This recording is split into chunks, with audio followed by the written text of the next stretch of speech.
Okay, well, I don't know too much about you because this is such short notice. And again, thank you for agreeing to do this. John Owen, maybe you could tell me a bit about who you are. So yeah, I'm John Owen. I work here in the English Bookshop in Dussmann das KulturKaufhaus in Berlin. I've worked as a bookseller almost since I finished university. I started off working in a shop in London called John Sandoe Books, which is in Chelsea in London. Independent bookstore? Independent Yeah, bookstore, okay, yeah. And then moved over here and got a job here, and I've worked here now for 3.5 years, and I run our events here in the English Bookshop, and apart from that, I help look after the shop, do all the normal jobs of bookselling. Okay. Welcome to the Bibliophile. Thank you very much. So I first encountered the store about 8 months ago, and I was blown away by it. So yeah, Dussmann is a large company which does many different things, and one arm of the company is this shop we find ourselves in now, and it's called Das KulturKaufhaus, which loosely translated means the culture department store, and it's a shop which is spread over 4 floors, and we have everything from CDs and vinyls from all genres you can possibly imagine. I think we're one of the very last shops left in Berlin that still sells CDs. Music CDs, I mean, and then obviously an enormous amount of the shop, the vast majority of the shop is a bookshop. Most of the space is the German side of things. That's spread over 3 floors with big sections from everything from kind of modern fiction things right up to very technical non-fiction things. The English section is smaller. We have 2 floors, and over our 2 floors we tend to be more. We have less of the sort of technical stuff. We are more focused on interesting fiction and non-fiction, and trying to be as well spread across different genres as possible, but with a big focus on modern fiction and sort of creative non-fiction. And Dussmann, what else are they involved with? It's a fairly big business. And it's initially it's a family business really. It's one of these sort of German family businesses, which successful family businesses. But they do things that range from kind of cleaning services to catering services. They're kind of based in sort of service area generally. Okay, and why are they into the books then? Well, as far as I understand it, in fact I know this. The founder of the company Dussmann was called Peter Dussmann. His parents were booksellers, so he did his first apprenticeship as a young man as a bookseller, and that's how he got into business basically. And then when the wall came down, they wanted a Berlin headquarters, and they chose this site, and then he decided he wanted to have a bookshop as one of the kind of public-facing bits of the business. Very good. So he comes by it honestly then. Yeah. Okay. So getting back to being blown away, when I went into the store the first time, I couldn't get over how beautifully lit it was. Now, can you talk a bit about that? Yeah, so when they set up the English Bookshop, or gave the English Bookshop a special corner of the whole store, they decided to try and give it the vibes of a small independent shop, and to do the lighting and the design so that it felt like it was a totally distinct space and more lit, like the shop I used to work at in London, than maybe your traditional large bookshop. Well, there's a couple of big windows that let natural light in. Yeah, and that makes a huge difference too. Having especially our upstairs section has a lot of natural light coming in from the whole one wall. It's just very large windows, and that kind of it creates a nice connection to the outside world within the space too. Yes, and there's some lovely seating right in the windows. I love that too. Yeah, and it's lovely now because during the pandemic we haven't been allowed to have people sitting because the Berlin government decided that bookshops were so-called cultural petrol stations or gas stations, Okay. And were allowed to be kept open as gas stations were. We weren't allowed to have people spending a long time in here, so we had to stop people sitting down, which was very sad, really. It's nice to have people back in and enjoying the space in other ways and sitting and reading as well as browsing the shelves. Right. Okay, but I want to drill down on the lighting, because you've got like a ton of these little spotlights, and they're obviously directed right on the books. And the books are everywhere. They're like right along the edges of, because there's a sort of a, what do you call it, atrium, or kind of a hole basically between the top, and you can see down to the bottom floor. The second bottom floor, and are surrounding that. They're all on the ledges. Do you have anything more to say about like your thinking behind the way you've lit the place? It comes down to putting books and how you lay out and set up books front and centre, and making sure that they are given prominence, and that you can give as many titles as possible some kind of sense of being, for want of a better word, in the spotlight. Right. So they're outward facing as opposed to spines. Yeah, some are spines only, but a lot are outward facing. And I mean, as you say, we have a lot of different areas where we can lay things out and get them on kind of proper display. And it's one of the nice things about the combination of being a bigger shop, but a section that sees itself as more of a distinct, smaller bookshop, is that we have plenty of space, but we can also fill that space. And we definitely don't go for the mode that some shops go for now. And some shops do it brilliantly. Foyles in London does this brilliantly. It's kind of minimalist setting nowadays. And people seem like that. They like having fewer places where they put books out and doing them more prominently. But I've always been more of a fan of the more old-fashioned way of just letting customers come in, find whatever books they want to find, and allowing them to explore and see as many different titles as possible. Right. So basically, any flat space, shelving, or anything that you've got, you're putting a book on it. So that's the way it seems. Yeah. But there's more to it than that. Like, you come into the store and it's like just a sort of a blast of color. And beautifully displayed color. It's artistic. Can you talk about how you do that? Well, I think we're conscious of cover design. We think quite hard about what books we present and how we present them. And I think also... What does that mean, though? Tell me what that is. What that means is... it's really important that when one's displaying things and giving things very prominent positions, they're also things we think are good. But it helps a lot if they also look good. Right. And there's lots of different things that look good and work together in combinations. And thinking about how things work together, and when you have an area where you present things, trying to think about what covers work well next to each other, what genres work well next to each other. Okay, so again, what colors work well together and what genres work well together? Colors first. You want contrast. You don't want to put, we all know that there's fashions in book design. You don't want to put the 5 most similar designs of the year together. But you want contrast, and you also want contrast in terms of genre. We're very conscious that our customers come from lots of different backgrounds and lots of different interests. So you want to make sure that when they come in, there's something for everyone that they can see fairly quickly. So that means, alongside having a Nobel Prize winning writer's stuff in one place, we would also want to have something that would attract teenagers, and something that would attract people who love crime novels. And so you mix them all up. They're not mixed up in the same way as some shops mix things up. We tend to split them slightly by genre, but then within the genres, making sure there's a broad range of interests represented.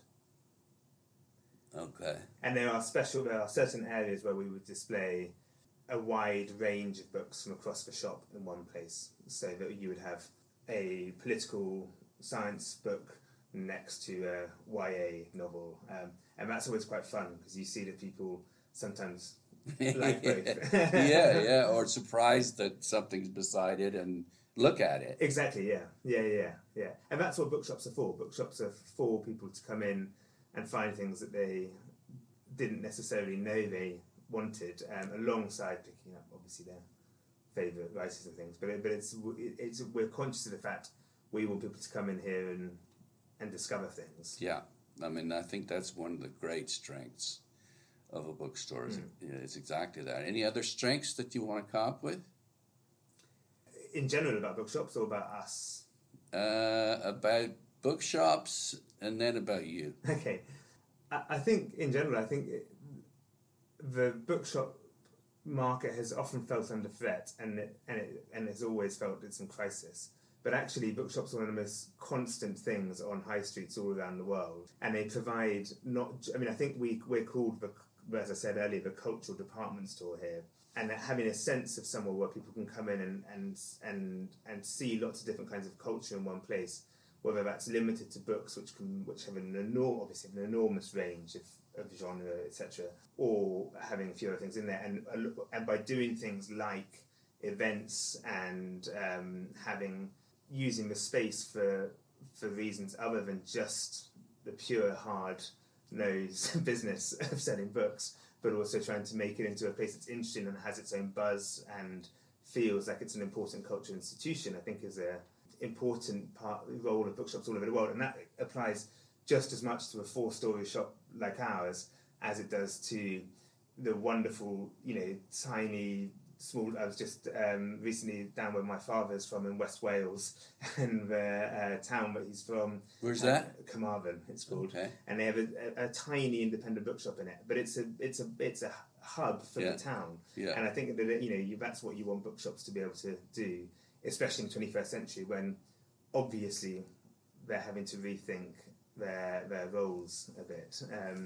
I think where things work best here, that's what we do very well. We're very conscious of wanting to be a space where people think about, can explore culture however they see what culture is, and leave that as something for them to be open about.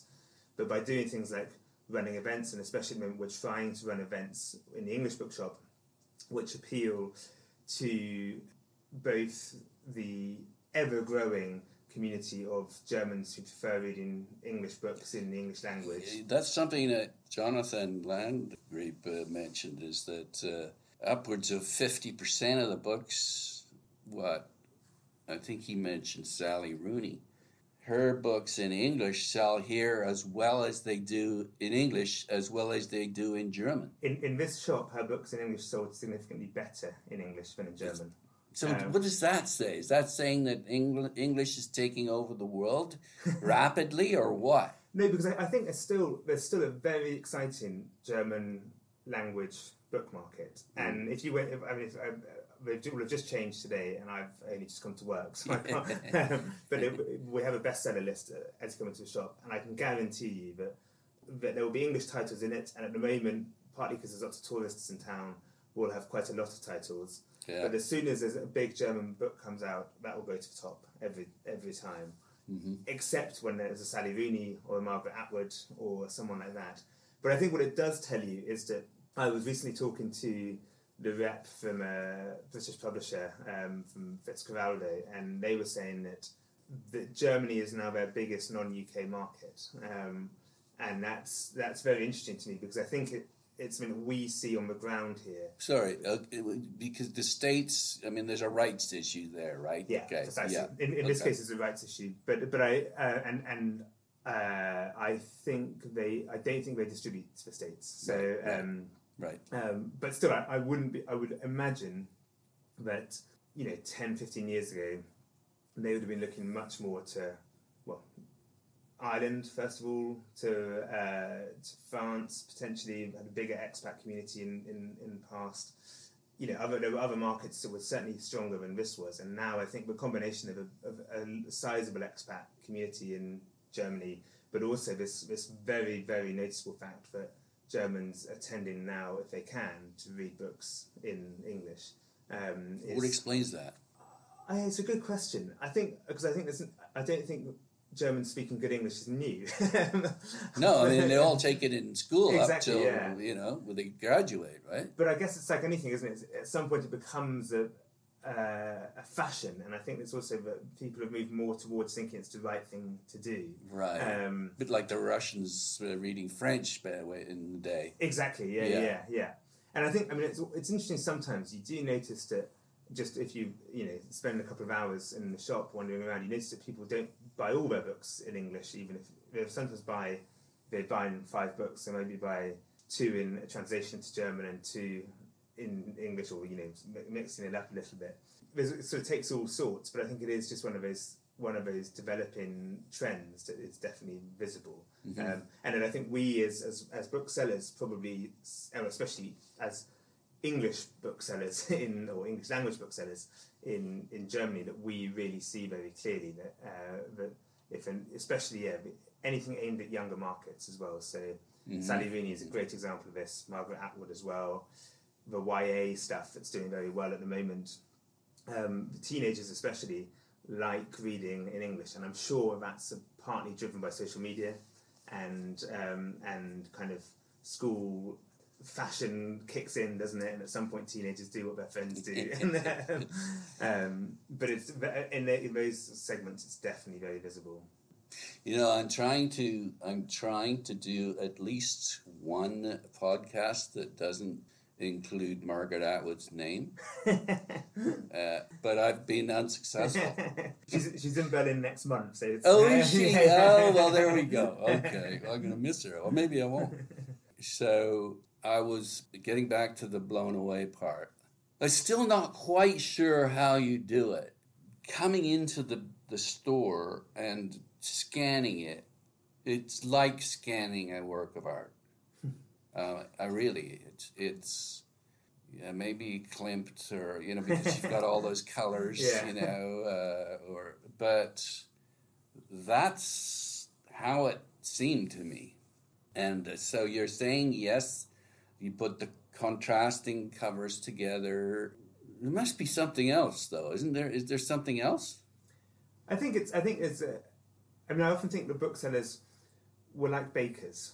You're trying to sell your wares, but at the same time you want your wares to always look as attractive as possible. So you're always having to think, how do you rearrange the display to make it look good and make sure... And the big parts of that are... Like a painter. But a big part of that is... Some of that stuff is about keeping your eye open and making... I think one of the things that all booksellers learn is to be aware of when things are in the wrong place. This colour isn't quite striking me. And yes. Among colleagues, you'd often have someone sidle up to you and say, do you think that one is quite right?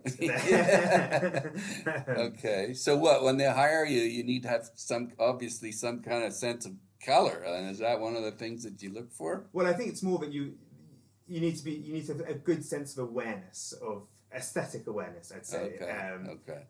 But you're still not giving away any secrets, which is what I'm digging Well, for. I think I'm a big fan of the idea that bookselling is was a lot of it that is an art, but it's grubby commerce at the same time. Of course, yes. It's using art. It's exactly abusing art. And I think that we sort of think a lot about how to use the space, and we have other advantages, like when you come into our shop, the lighting in the shop is darker, so that's why these spotlights work so well, is that you have this contrast to being outside, where on a day like today, which is extremely bright and hot, you come in and you're into this darker, more shady, cooler space, which I think gets into that vibe I was talking about, how it's meant to feel like an independent shop or a smaller shop within a larger one, and that's why that works very well, because it's an almost sort of deliberate, well, it is a deliberate juxtaposition to the wider shop outside and to the street outside. You come in and it's much more cozy and enclosed and focused, and then the lights pick out certain areas to draw your eyes towards them.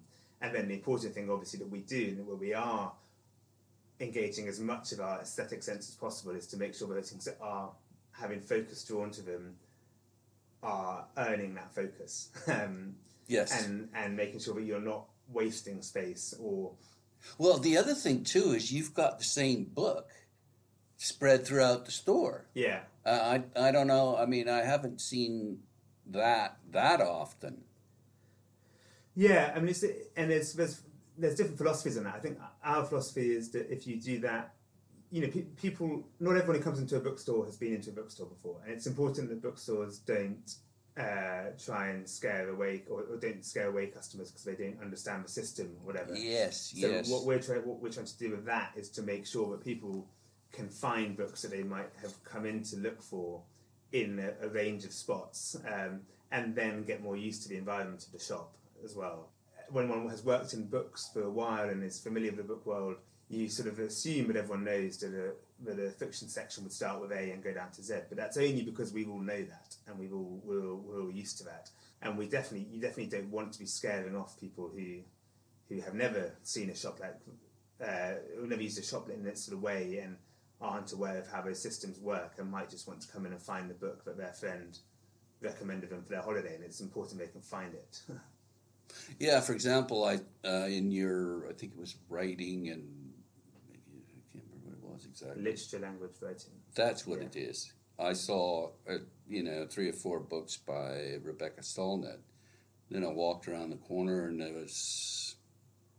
she was somewhere else in another section. Different books. But she said what I thought was, geez, I didn't realize she wrote so many damn books. And sometimes one or two of her books will be deliberately will be in the other place because she's one of those genre-bending writers. Yes, right? So yes. If you have them all in, if you put them all in, so a couple of them in travel.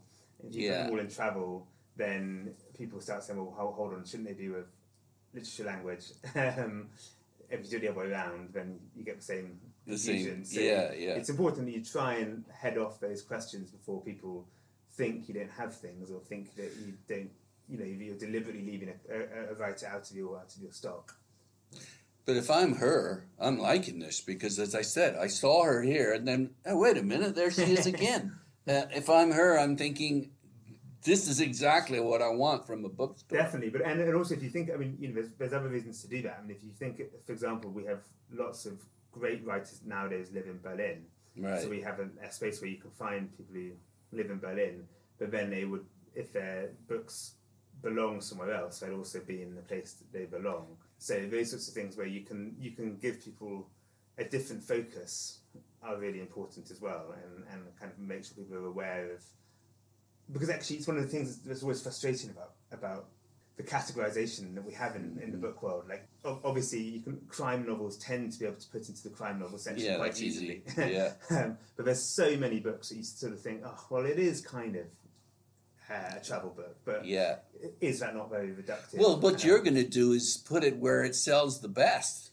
That's true, yeah. And then obviously we would be lying if we would say that wasn't a consideration. But it's also about trying to reflect the fact that some books don't fit snugly into a category. Yeah. And for example, there's a book we've done really well with in the last 8-9 months, which is by an Albanian political scientist at the LSE in London called Lea Ipi. The book is called 3. You could put it anywhere. You could put it with history books. You could put it with travel at a push. You could certainly put it with books on politics. And we've got it with biographies because it seems to fit most snugly there. But I totally would accept anyone coming to me and saying, shouldn't this be with politics? And in a sense, you just have to make those decisions. Okay, so what's the elevator pitch on that book?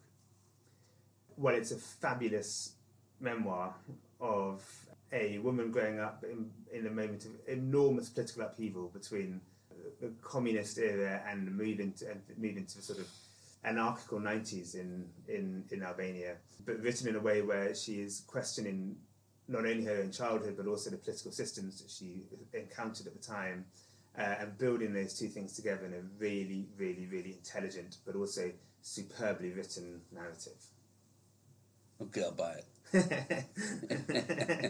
It's kind of weird though, isn't it? Like an Albanian political, what did she teach again? Political science? Yeah, political science. Yeah. Like who the hell would think that would be a bestseller? But it's funny, and these are the things. It's the same with, not that many, quite a few years ago now. It was, Robert Macfarlane writing books about going to wild parts of the UK, or before that, Edmund de Waal writing books about his family's Japanese pottery collection. And every couple of years, one of these books emerges. I mean, I was about to say will emerge from left field. All three of us are published by Penguin. Edmund de Val's not. He's published Chateau and Windows. There are people looking to find those kooky, unusual bestsellers all the time. Yeah. And it is always interesting to me where they come from, because there's a lot that fall by the wayside. But every now and again, they hit something. And I'm sure that if you asked the publicity people at Penguin, they'd say that they put a huge amount of work into conducting the right campaigns for them.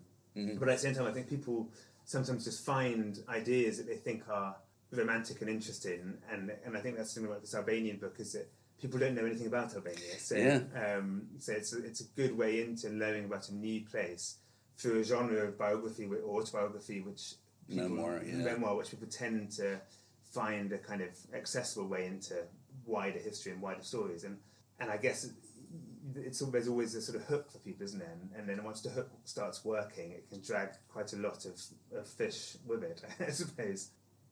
So, would you say that the best booksellers have the most elevator pitches for the most books? That's a good question. I think the best booksellers can tell quite quickly how to talk to the customer they have in front of them and what the customer wants, and know quickly. The best booksellers read a lot, and that's something that's true across all of best writers do too. Yeah, exactly. And I think in general, booksellers, like lots of other people in the world, are best when they read widely and broadly, because it is very helpful if you can have an elevator pitch for a book from almost every section of a shop that you know well enough because you've read it, and there's no substitute for that. I mean, you can. You can read the first 50 pages at least. Exactly, yeah. But we all have our weak spots. We all have our genres we don't like so much, and you can always the line of my colleague who loves. I won't reveal my weaknesses. No, science fiction. I don't really like science fiction. I hate science fiction. Yeah, but I have colleagues who love it, and that's not a good thing necessarily, though, because I guess there is some decent stuff in there. Oh no, absolutely, and that's another thing I think you can learn quite quickly in this job, is that you have to keep an open mind about books. That sometimes things get put in a section, and then you start falling into the trap from the other side that I was just talking about, with the trap being that you say, well, I don't like X, Y, or Z, and actually you just haven't tried it. Yeah, it's guilty. But it's certainly true that we are all more drawn to certain books about taste, and that's fine and good. And sometimes I think you can have people in the book world who are very snobbish about other genres in a way that's actively unhelpful, because I think because you are not drawn to something does not mean that it's not bad. Good. Yeah. It's interesting. I still haven't gotten enough information out of this, the way it looks, the way the place looks, because it just had such an impact on me. But the other thing, the two things that were really striking, and the second was, man, you got so many books in there that I want to read. Now, I don't know if that's just because someone in there has got the same taste that I do, or if everyone feels that way. I don't know. Because, boy, it's rare that I'll go into a bookstore and see that many books I really want to read. So how do you do that? Well, I think that probably comes from the buying end of things, where a very small number of people... How did you guess that I liked all those books? Well, I think the thing that we try and do is have people who like certain sections buy those sections. So that, but they were spread out all over. But what I mean is that the person who's buying in each section is an expert in that section. Yes. And they are all incredibly on the pulse about what's out there and what's new and exciting. And again, for what we're doing, this maybe doesn't answer your question entirely, but for what we're doing in terms of Germany is that it's really important that there are shops in Germany which are very on the pulse, because traditionally English language bookshops in European capitals have tended to be, and this isn't their fault, it's because they've tended to not have the reps coming to them, tend to not kind of be as involved in the catalogue kind of chasing world. They often do lots of second-hand stuff anyway, and we're all new books, so it's very important to us to make sure we're really on the pulse, and that if we have a customer who's come in and has just read in the copy of the TLS that gets delivered to Hauptbahnhof every week. There's a new book out. It's really important that we have that book. That's obvious, right? Yeah. And the buyers have to. That means the buyers have to be on the pulse, and it's no good having. What else do they have to read to be on the pulse? Like the catalogs, I guess. Catalogs is a big thing, and also we are visited by reps here, so we. So in terms of how the industry works, that makes a huge difference if you have someone coming. Yeah, a few times a year and they do their elevator pitches. Exactly, yeah. That's where you get them all from. Once upon a time used to be done in a huge ring binder file, and now it's done on screen. Okay. And then on top of that, it's making sure those things that do come more from left field, we're looking at where people are looking. Yes. So, yeah. I got a story about my grandfather who used to, as a retirement project, he was the doctor on the island of Sark in the Channel Islands. I've been to Sark. Have you? Yeah. I lived there for a year when I was a kid. Anyway, what he used to do was to read the Reader's Digest, because there was always something about some kind of illness in there typically. And right after the latest edition of the Reader's Digest showed up in the mailboxes, he'd get a flood of people coming in saying, "I got that disease." Yeah. So he made sure he read up on that before the flood came in. When I used to work in the bookshop in London, there are certain publications that I think people always say book reviews don't make any difference, but there are certain magazines and publications that do make a difference. Okay. Sunday Times in the UK is famous for it. If you think something's in the Sunday Times, if you're working in a shop on a Sunday in London, there'll be someone coming in that day with their little cutout, or or the kind of bookseller's classic complaint to the person who comes in and says, "There's a book in the Sunday Times this week. It's about Albania, and it's got a yellow cover, and it turns out to be about Bosnia and Herzegovina, and it's got a green cover." And you have to do your clothing. Yeah. Exactly. You have to know where people are looking. And you have to know your colours too. Exactly. The difference. Yeah. But it's funny you say that about your grandfather, because when I used to work in that shop in London, my old boss always had this phrase that booksellers were like GPs, to sort of deal with people's woes and complaints, and to find their tonics and medications. Help them with the diagnosis. Exactly. Exactly. That's very good. Okay, so you still haven't answered my question. As I said, these are the things that really struck me, and more so than pretty well any bookstore in the world, any English bookstore that I've been into, and I've been into a few in the world, this one here did it. It's lovely to hear, and to some extent I'm struggling. I mean, like my interest is off. It's kind of books about books. Mm-hmm. It's but there were just a whole bunch of. Maybe that's what's happening, is that the offering in the field that I'm interested in is growing, but. I don't know. There happens to be a lot of very good books about books at the moment. Yes, that's what I mean. And I think, again, it's something that we're conscious of marketing. So, Jeff Dyer's just put out a new book, and we've done very nicely with that. And I think people are probably, again, this oft repeated idea of the death of the book is being counteracted by so many books. About books coming out, and people being more aware of the objects. Right. Or maybe everyone's concerned that the death might be on the horizon, but it's... Yeah. But I think, I'm fairly confident that for the time being, books are safe. I mean, it's I think that thing that people are so keen to publish better looking books, and I think that is one of the real changes from when I first came to start working as a bookseller to today, is that people care a lot more about design, and they care a lot more about finding ways to bring readers in, 10, 15 years ago you would not have had 4 or 5 different editions of the same book being published at once. Well, this is one of the Rebecca Solnit books. You got there's 2 of them, completely different covers. Exactly, And that's one of the things. And you've got them side by side. Yeah. Because some people will go for one and some people will yeah, go for exactly. the other. And sometimes that stuff is infuriating as a bookseller because you think we've only got so much space. Right. But you have to. Then what happens is that the person who's shopping gets the lovely surprise when they pull the first one off. If you exactly. go, Yeah. No, true. And I think, but then if you look at someone like Ishiguri, I mean, Yes. they now do a sort of new edition of his books every couple of years, it seems, where design is absolutely front and centre in there. Well, they cut it square. Exactly, they? Yeah. And then there's Blessing. Is that Blessing? I saw that you've got. It might be the German publisher. What is that? It's in German. I thought, is that a publishing house? Is it?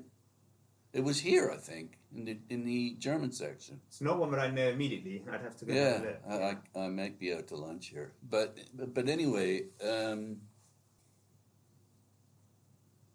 what were we talking about? About the sorts of designs of books and how they draw different kinds of people in. Right, and that's right. They're basically the content remains the same, but their thinking is we will invest some more money in producing another version of this because it'll pay off, obviously. And the best example for it right now, because it's a genre that's doing really well, is romance novels, which a few years ago were all published in kind of cheesy Sub Mills and Boon kind of covers, and they've now all been redesigned to look kind of like Sub Sally Rooney covers. And they're trying to move up. Exactly.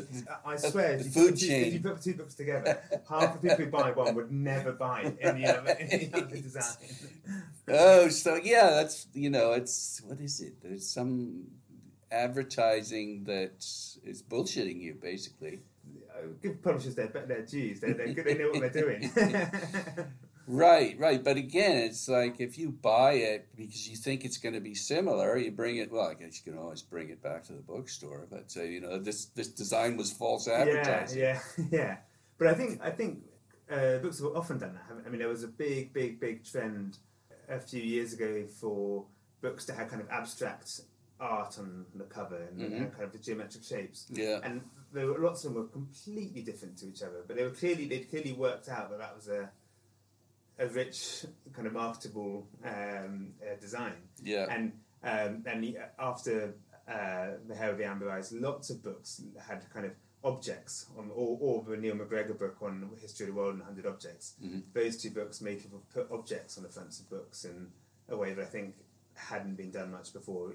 Publishers, I don't think it's even unfair to say publishers, or actually, ever since Harari did so well with Sapiens, there's been lots of books produced in a white format with red writing on them. And it's sort of very transparent in some ways. Was that Jonathan Lytle book, the Kindly ones? That was kind of a pale white with just one ink color, wasn't it? Yes, exactly. It's actually quite a similar design to Sapiens in some way. But it came 10 years earlier or more. True, and it had a black and white picture on it, didn't it?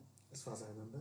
The reason I bring it up is I just spoke about it yesterday. So, and my memory may be, but I think you're reinforcing that it was. I think the English jacket was a bit like the Gallimard, typical Gallimard look. Does that ring a bell? I think that's right. I just have a vague memory of a black and white figure on it, a photograph. That's contradicting each other. It's moving away from Gallimard, yeah. but it was it was a white book, definitely. Yes. And I thought it had a very simple black and white picture. Oh, did it? Okay. Well, anyway, it sounds like okay. So what about the sales then? I guess Germans are buying a lot of German books by German authors. This is kind of focusing the conversation down to Canada, which is not always a good idea. But Canadians, it seems, anyway, based on some stats, that may or may not be true, are not reading as many Canadian authors as, say, 10 years ago. Quite alarmingly so. What is it that gets German readers to read German authors? Is it this sense that we have to support our own? Or it's that just it's more interesting to have a German perspective on the world, or what? Well, I guess to go back to what we were talking about earlier about how many Germans read in English now, this is just a guess, but my assumption would be that Germans have an advantage over most Anglophone countries, which is that it's obviously there's no competition. Exactly, and you can kind of, you can spread the love. You can read, and there's no doubt that more Germans are reading more British, Irish, and American writers than would have been the case maybe. But is that at the expense of their own authors or not? No, I don't think it probably is. I mean, or at the very least, I think that maybe the way in what would be interesting to know is in the particular market segments that you see the strongest sales of English language writers, where that's kind of the younger segments, as I said earlier, if they are moving away from reading in German. And there's probably interesting research been done about it, but I suspect it's too early to know. Really. But certainly some of those genres, like, there isn't, I mean, here, to go back to kind of obvious people, but there isn't a German equivalent of Sally Rooney that I could think of. I can't think of a kind of young novelist who's done incredibly well in the last 5 or 10 years. There are obviously people who've done pretty well and have established themselves, and but somebody's had that kind of total explosion of sales. I can't think of someone off the top of my head immediately, but there are people. There's a guy called Benedict Wells who's translated into English. So Benedict Wells, who's been extraordinarily successful. Maybe he's the kind of closest to that segment. What's his name again? Benedict Wells. He actually probably does sell in a not quite comparable but similar way to Rooney.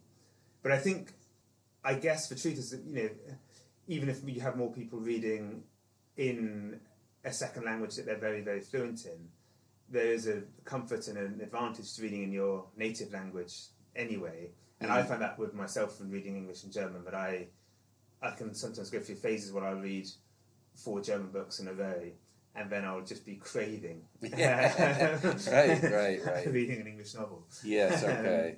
What about the most popular German? You mentioned one, but the most popular German writers in English, like, have been translated into English.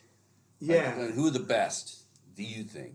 Well, the person I always recommend, and she's older, she's Weimar era.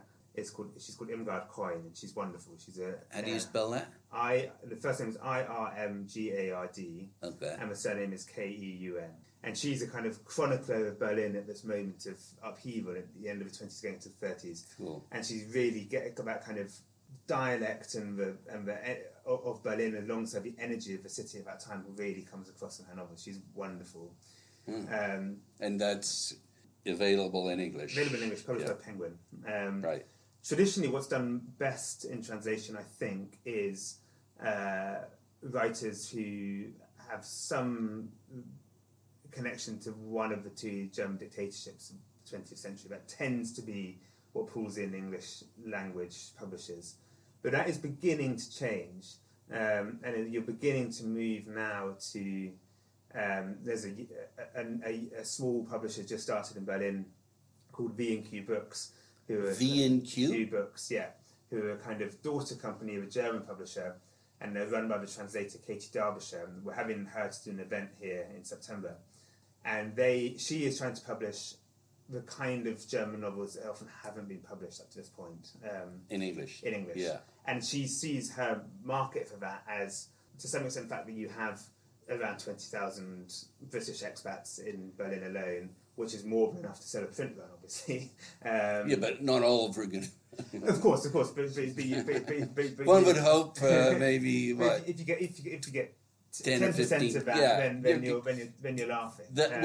You broke it even. Exactly. Then. Yeah. Right. But until recently, you have had this focus on lots of German writers who've been enormous names in Germany have never quite made the jump out of Germany because I think they haven't written on subjects that have been of interest to the English. You mean there are subjects that Germans are interested in that English people aren't interested in? Or I think just, Germans aren't quite as obsessed with the war as the English That's language. a good point.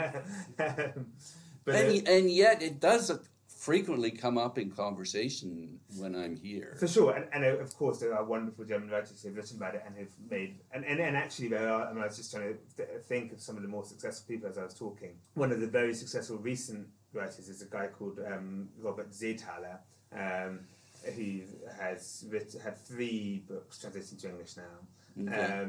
And the first of them was this history of a life story of a man in a small village in the Austrian Alps, told across the 20th century, and it was a kind of good way for people who were obsessed with this idea of German writing being all about the dictatorships to sort of come at it from another angle, because it was much more about the changing of landscape and the changing of values and things within one place than about the external influence of war and politics, although that plays a role in the book, which is why it kind of was able to hook people in so well.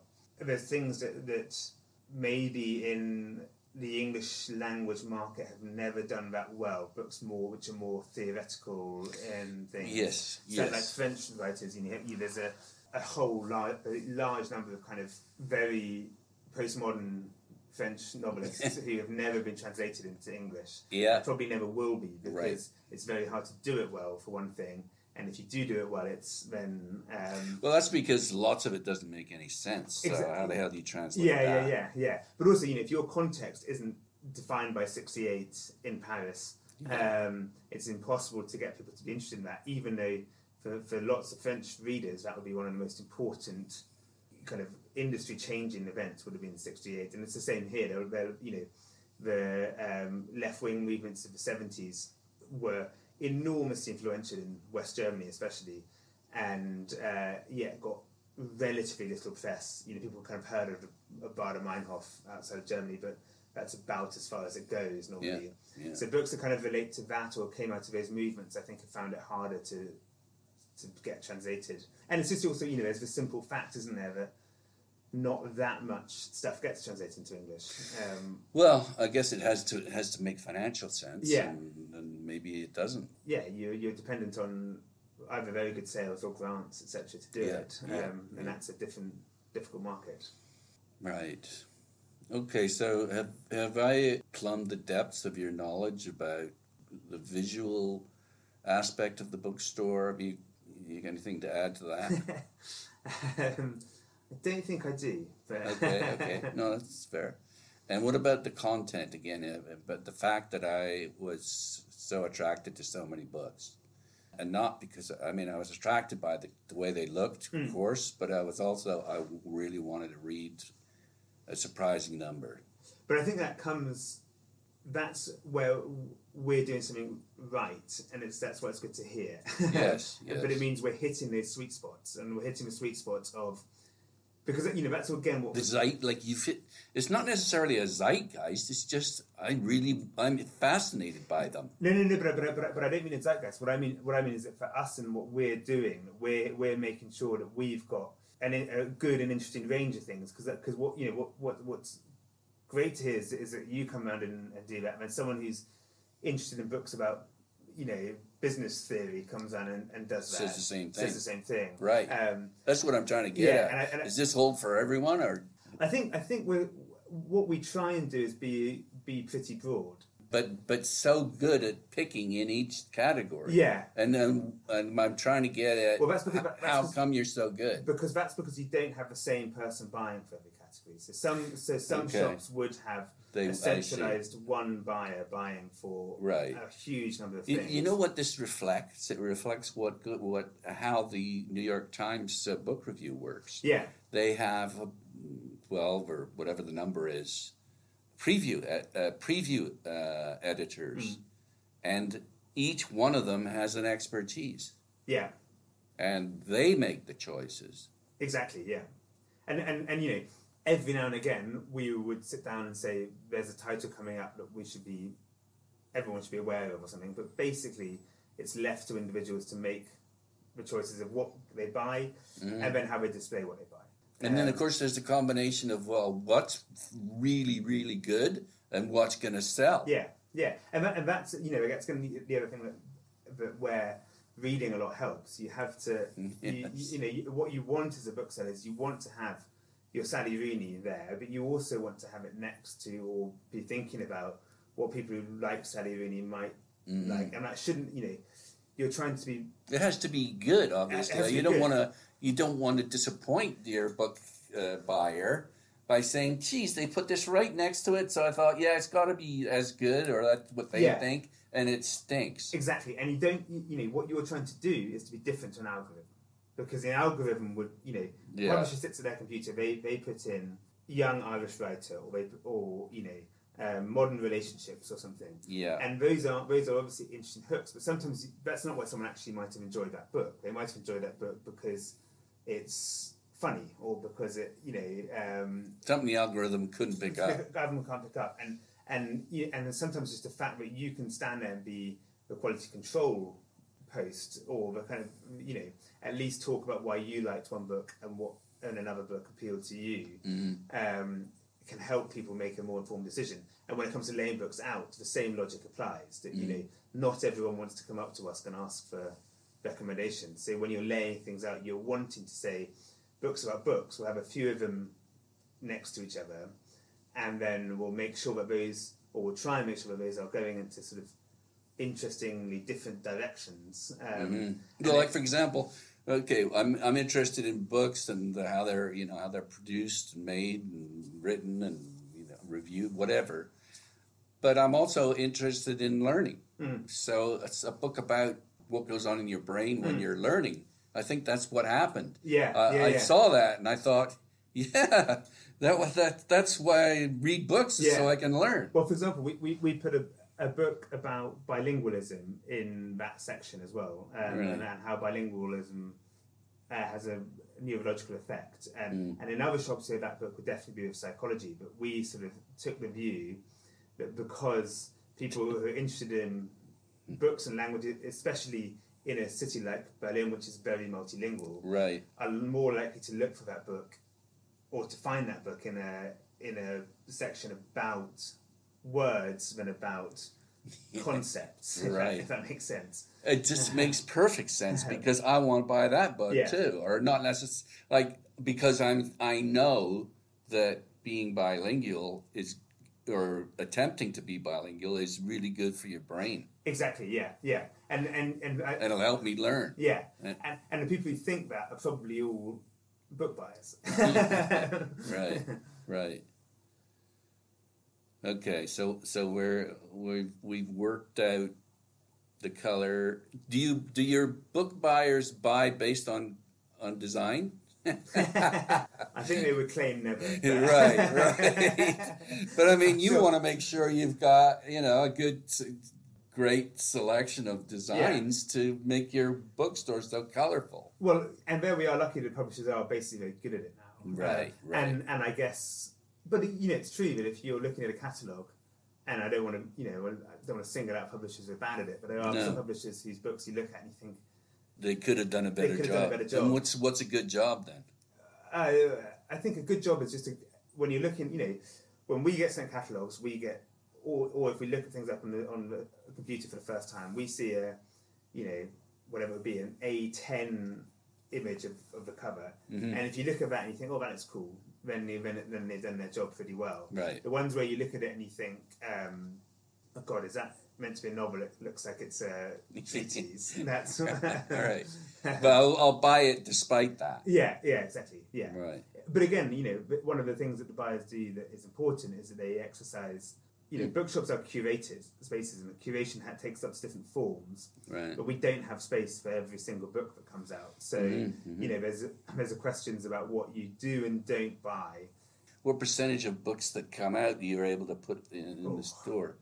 tiny percentage. Like 1% or? Would be my guess, yeah. Right. I mean, of the total, I mean, there's always that stat in September.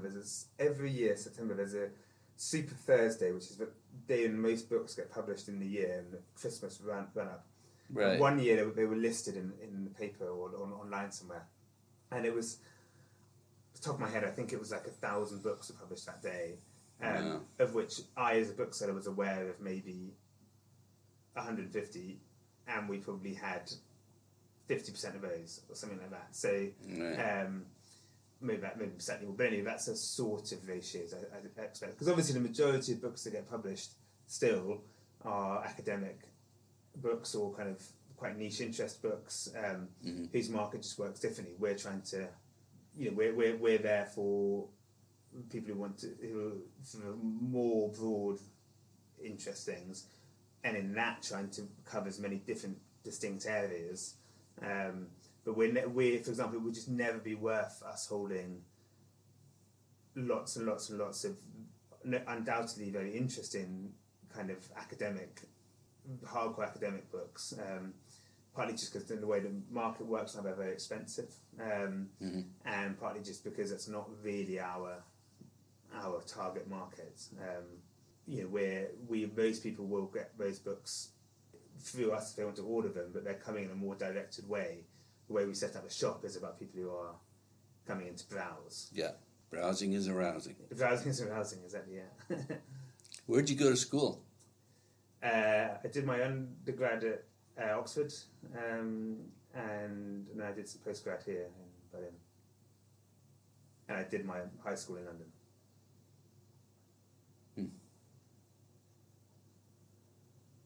Have we covered the terrain here? Anything else you want to say? Maybe we could say one thing about doing some events here. Because that's your area of... Yeah.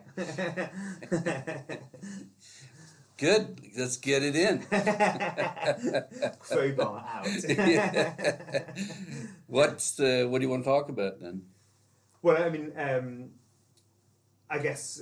one of the things we were talking about earlier about how we try and turn these spaces into a lively cultural hub ideas is doing events, and that's something that I think we are becoming more conscious of here, and we have a huge, touched on this earlier again, but we have a massive advantage in Berlin, which is the ever-growing number of English language writers who live here. Like who?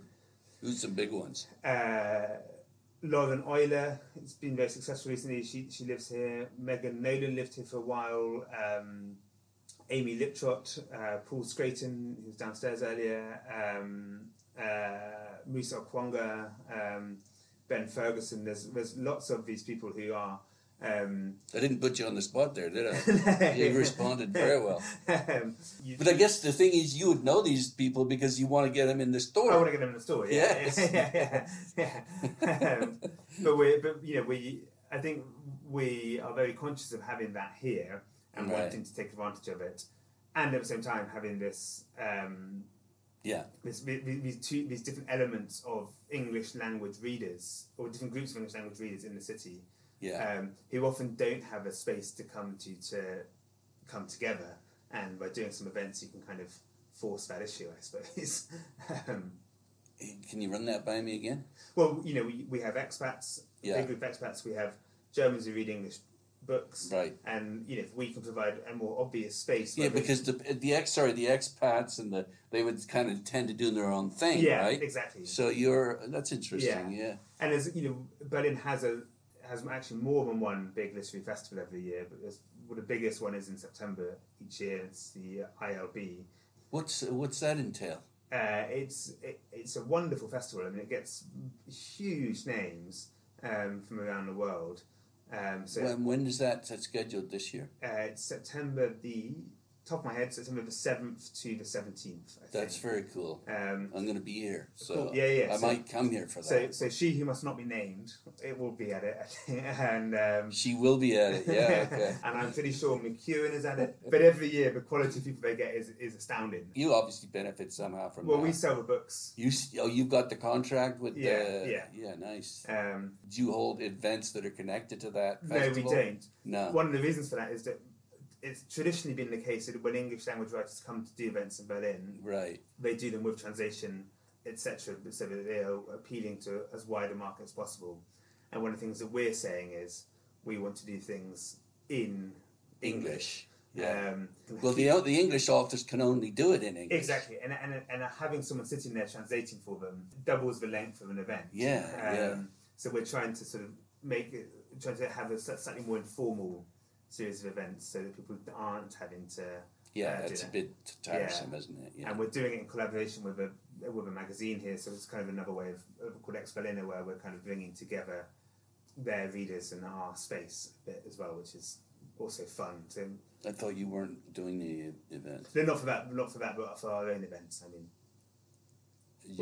when we do our own events, we will do them in English. I see. In collaboration with the Ex-Berliner magazine, so that we're kind of providing an English language distinct space using the largest English language magazine in the city. Understood. And X is expat, expert, yeah. I think the funny thing about that story, about their name, yeah. And I think they're called the Ex-Berliner because they wanted to be called the Berliner, a la the New Yorker, etc. Yeah. And then it was copyrighted. And on the day... Wait a sec. Oh, it was already copyrighted. Yeah, and on the day that they were publishing, they got told they had to come up with some and they already printed them all? I think so. So they had to just add something. Bitch. And they thought it would just be funny to be the magazine formerly known as the Berliner. Oh, isn't that clever? That's very good. So it works both ways. Yeah, exactly. Yeah. That's okay, good. When was that published? Kick off? They've just had their 10th anniversary. Okay. I think. Yeah. Okay, but you didn't really talk that much about events. Is there anything else you want to say? I mean, just that you headed up and come to Dussmann's for some events. The first one's on the 21st. The next one's on the 21st of September. If people are in Berlin who listen to this. Well, yeah, it's going to be. You never know. One or two. You never know. Exactly. Everything helps. They might buy a book. Exactly. Yeah. So, and who's that going to be? That's two translators.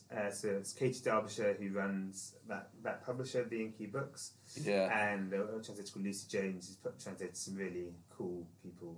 And they're going to just riff, because that is such a topic. Everyone talks about translation and how the translators are wanting to get their names on the covers and they should get a piece of the action. And exactly. Because it's true. It is. It's a completely different book. Yeah. I mean, it's based on... Anyway, it's a fascinating topic. So that's the stuff we want to talk to them about. We're gonna. So I'll have my interview hat on that. Oh, will you? Yeah. Okay. But we'll be talking about exactly those questions, and also about the thing that we briefly touched on about. So these events. Basically, you host them, and you're the interviewer. Yeah. So either me or the books editor of the Ex-Berliner hosts them. That's good to know. Yeah, no wonder you're so good at talking here. The other question we'll be asking is about... Don't ask me any questions. Sorry, the other what? A question we'll be talking about is that thing of what kind of books are getting translated into English and what markets are working and what isn't working. Because I think especially for the expat community living here, it's quite an interesting question about what gets... A lot of English language expats in Germany don't speak German or don't speak very good German. Right. So translated literature is often their only kind of way into the culture that they live in. And so it's quite interesting to see if they're able to, how broad a spectrum they're getting exposed to, or if it still is this quite narrow set of topics that end up in English. So it's a question of what sells versus what's great. Yeah. And as you said earlier, this enormously problematic thing of translation, which is it's expensive, and you've a lot of government funding in there. There's a lot of government funding out there, but you've got to, that's another hurdle that someone's got to jump over to get their book over the line. And it's much harder to take a risk on something. A publisher might say, well, we all know publishers, the whole industry works on the idea that you do a print run of a new book of a relatively manageable number of copies. If it sells out, you've covered your costs and you're kind of laughing. If it sells out quickly enough, you'll do another one and see how it goes. But in translation, you've obviously got to factor in a whole other level of cost. So it's harder. And time, yeah, exactly. for sure. And it's harder to know what the trends will be and where there are trends and what you're kind of jumping on. So those are the things we'll be talking to them about.